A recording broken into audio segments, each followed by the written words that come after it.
ദൈവനാമം മഹത്വപ്പെടുമാറാകട്ടെ. പ്രഭാതം എത്ര മനോഹരമായിരിക്കുന്നു. ദൈവത്തിൻ്റെ കൈപ്പണിയായ നമ്മുടെ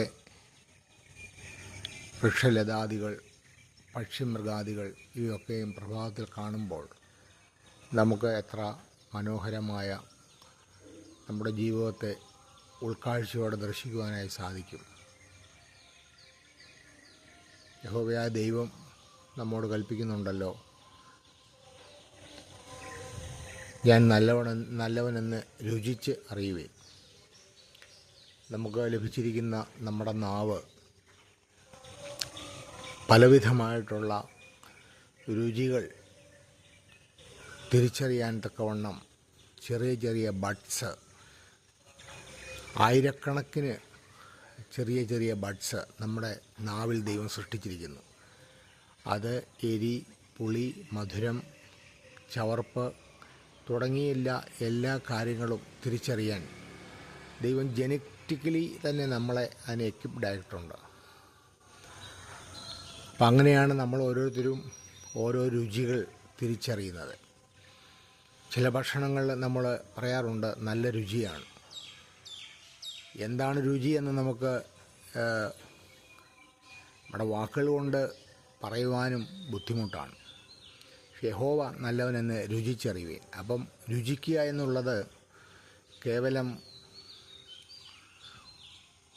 നാവിൽ നിന്ന് സംഭവിക്കുന്ന അല്ലെങ്കിൽ ഒരു ഫ്ലഷ് കൊണ്ട് നിർമ്മിച്ച നാവിൽ നിന്ന് സംഭവിക്കുന്നത് മാത്രമല്ല, ഒരാത്മീയമായ തലവും അതിനുണ്ട്. അങ്ങനൊരു മെറ്റഫറായിട്ടാണ് വേദപുസ്തകത്തിൽ നമ്മൾ വായിക്കുന്നത്. കർത്താവ് പറയുന്നുണ്ട്, എൻ്റെ ശരീരം ഭക്ഷിക്കുക, if you eat my body. അവിടെ ഭക്ഷിക്കുക എന്ന് പറയുമ്പോഴും അത് രുചിയോടെ കർത്താവിനെ ആസ്വദിക്കുമ്പോൾ അതിനകത്ത് നമുക്കൊരു നിത്യതയുടെ ഭാവമുണ്ട്.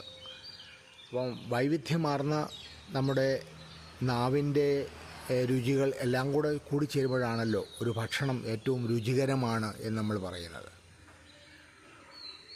അപ്പോൾ അതുകൊണ്ട് തന്നെയാണ് പൗലോസ് പറയുന്നത്, വിവിധമായ അംഗങ്ങൾ കൊണ്ട് ദൈവം നമ്മളെ സൃഷ്ടിച്ചു.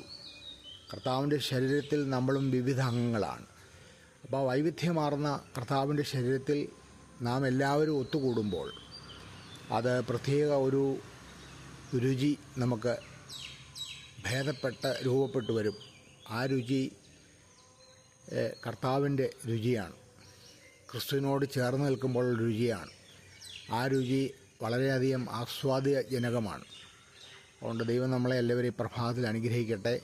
ഇന്ന് ഏറ്റവും രുചികരമായ ഒരു ദിവസം, വളരെ സന്തോഷം നൽകുന്ന, ആനന്ദം നൽകുന്ന, തൃപ്തി നൽകുന്ന ഒരു ദിവസം പ്രഭാതം ദൈവം നൽകട്ടെ. ദൈവം എല്ലാവരെയും സമൃദ്ധമായി അനുഗ്രഹിക്കട്ടെ. യഹോവ നല്ലവനെന്ന് രുചിച്ച് അറിയുവേൻ. Thank you.